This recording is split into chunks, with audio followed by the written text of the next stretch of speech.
दोस्तों सोची, चीन के शहर तियानजिन में जब दुनिया के सबसे बड़े नेताओं की मुलाकात हो रही थी तो सबकी नजरें किस पर थीं? भारत पर, क्योंकि इस बार का SCO शिखर सम्मेलन सिर्फ एक और मीटिंग नहीं था बल्कि नए वैश्विक संतुलन की तलाश थी। 31 अगस्त से 1 सितंबर तक चला ये समिट, जहां SCO का नया डिक्लेरेशन तियानजिन घोषणा पत्र अपनाया गया। इसमें 2035 तक की रणनीति तय की गई, यानी संगठन सिर्फ सुरक्षा नहीं बल्कि बैंक, ऊर्जा प्लेटफॉर्म और आर्टिफिशियल इंटेलिजेंस में साझेदारी जैसे बड़े कदम उठाने वाला है। अब आते हैं सबसे अहम मुलाकात पर, भारत और चीन। 7 साल बाद प्रधानमंत्री नरेंद्र मोदी और राष्ट्रपति शी जिनपिंग आमने सामने मिले और पहली बार दोनों नेताओं ने साफ कहा, हम प्रतिद्वंद्वी नहीं, साझेदार हैं। फर्क को विवाद मत बनने दो। सीमा विवाद पर दोनों ने माना कि पिछले साल हुई डिसएंगेजमेंट से शांति बनी है और अब इसे टिकाए रखने के लिए स्पेशल रिप्रेजेंटेटिव्स की बातचीत जारी रहेगी।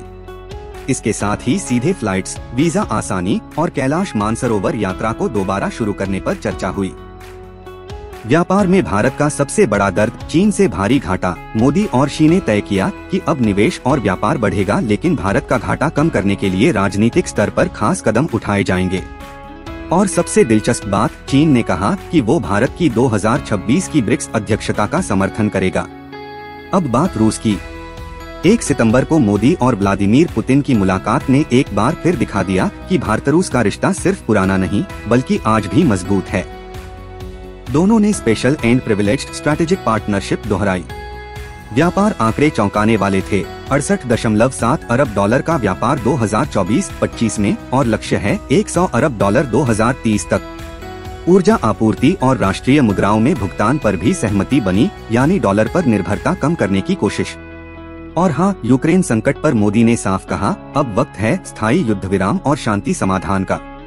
तो भारत के लिए इसका मतलब क्या है?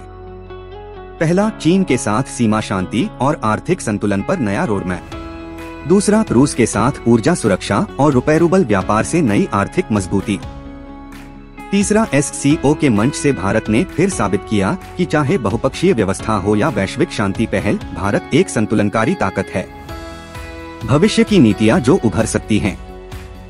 SCO डेवलपमेंट बैंक और AI सेंटर में भारत की भागीदारी, जो टेक्नोलॉजी और फाइनेंस में नई राह खोल सकती है। भारत चीन के बीच डायरेक्ट फ्लाइट्स और टूरिज्म बढ़ने से लोग संपर्क मजबूत होगा। रूस के साथ दीर्घकालिक ऊर्जा समझौते भारत की एनर्जी सुरक्षा की रीढ़ बन सकते हैं। और सबसे अहम, सीमा विवाद के समाधान के लिए अगर SR स्तर की वार्ता तेज हुई तो आने वाले सालों में भारत चीन संबंधों में बड़ा बदलाव देखने को मिल सकता है।